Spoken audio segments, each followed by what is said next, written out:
players from France got up very, very early this morning, so thank you, guys.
Be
Scored by, we believe, number 11, the French Legends.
So I just did mine. Just went for a run. Sorry? Probably. Well, yeah, I'll just straight home.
hopefully his kicker will do that. No, he won't do that. No, no.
Second try for Matt Reese. Really nearly fell over the dead ball line.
Magnificent 41.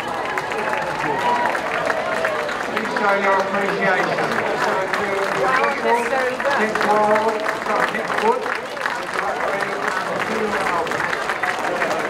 absolutely magnificent. Don't rush up too much. We now have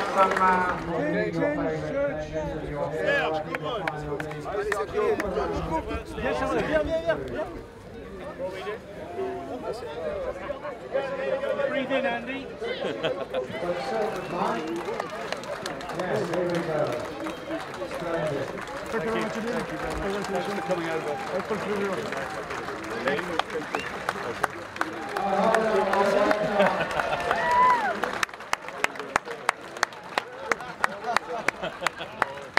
Best moment of my life.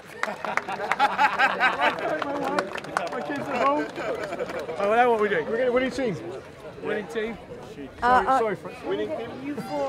I'm Tines Delport and I was playing for the Rugby for Heroes invitational side. I am one of the ambassadors for Rugby for Heroes and today I played fullback.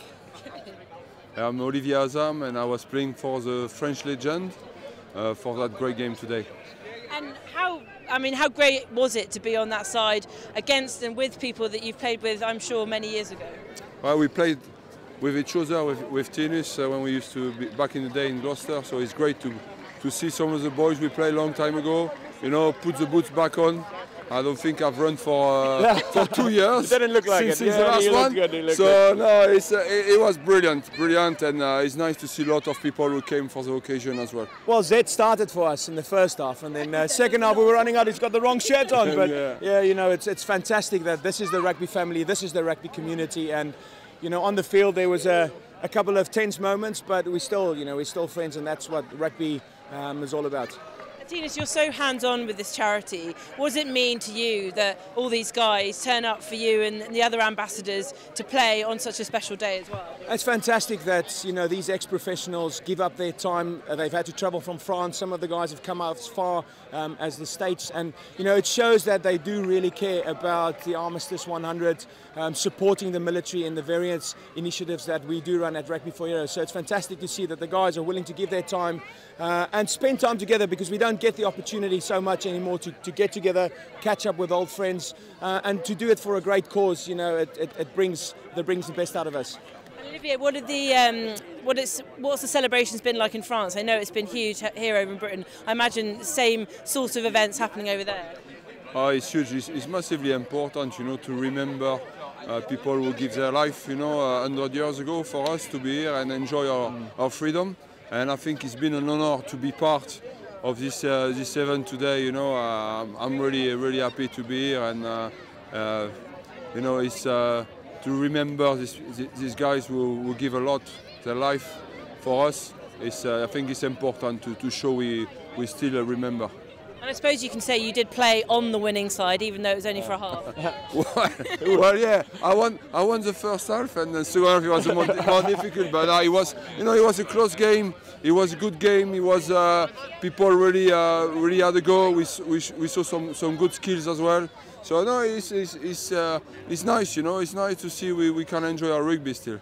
And Tunis, a great turnout as well from the local crowd. Fantastic for the local crowd from Richmond supporting us in the local community. I know there's a lot of history in this club. You walk in and you see the Roll of Honour, remembering those fallen heroes that was part of Richmond, London Scottish, London Welsh in this area. So it's fantastic that it's steeped in that history and that they came out and supported us in their hundreds.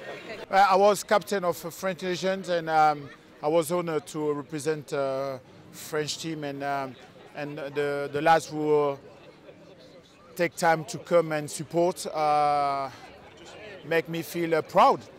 And how proud are you to obviously be associated with the French Legends, but you also have that strong association with Rugby for Heroes, having played for them in the past as well? Yes, it's a great charity. It's important to support, which is one of the DNA of rugby value.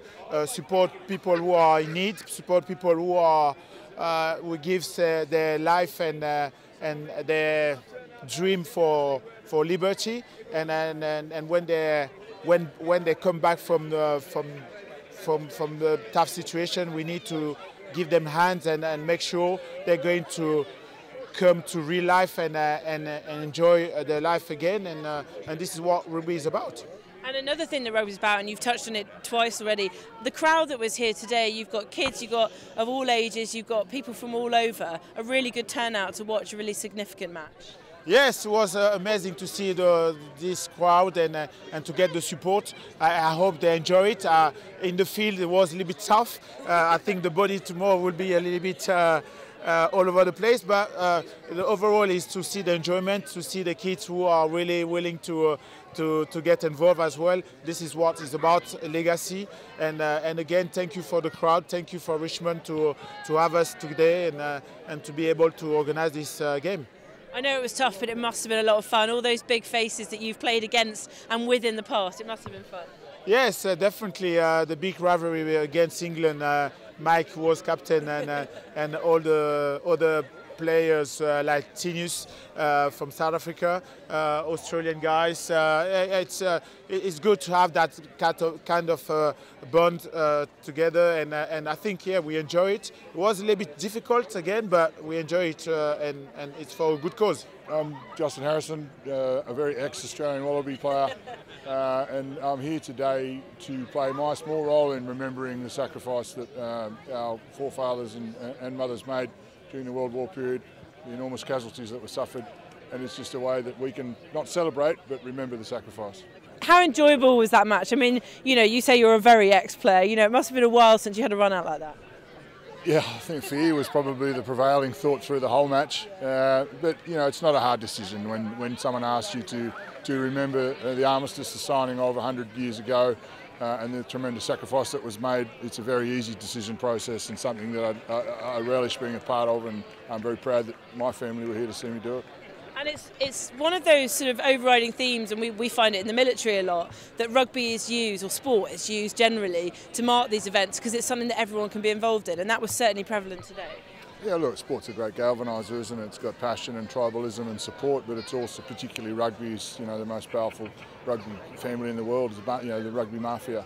And certainly any doorstep you walk across and you mention that you're involved in rugby, you're immediately indoctrinated into a family, and much the same as military, much more at stake when you pull on a uniform, but absolutely some correlation between that sort of spirit and honesty and performance necessary to do something on the field. And fantastic that there are charities, obviously at RBL, which is, you know, one of those overriding charities that everyone knows about, but the good work that Rugby for Heroes are doing, because they often say that when you lose your rugby career, it's like when you lose your military career, and there's a correlation, so you can sympathise with how these guys need help. Yeah, it's absolutely. It's a very traumatic experience, and people don't really appreciate how traumatic that is, to have a complete redesign on who you are, your sense of purpose and what you're producing now, your sense of worth in the food chain and in society and in your own family. So getting up becomes a little bit more difficult when you lose that motivation with that job description that you used to have. So a small role, and any way we can help with that transition. It's a global phenomenon, and it's something that we all need to be aware of.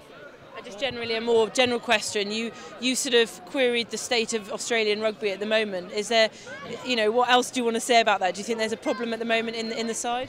No, it's not a problem. Australia's very good at performing under pressure. We're under pressure at the moment.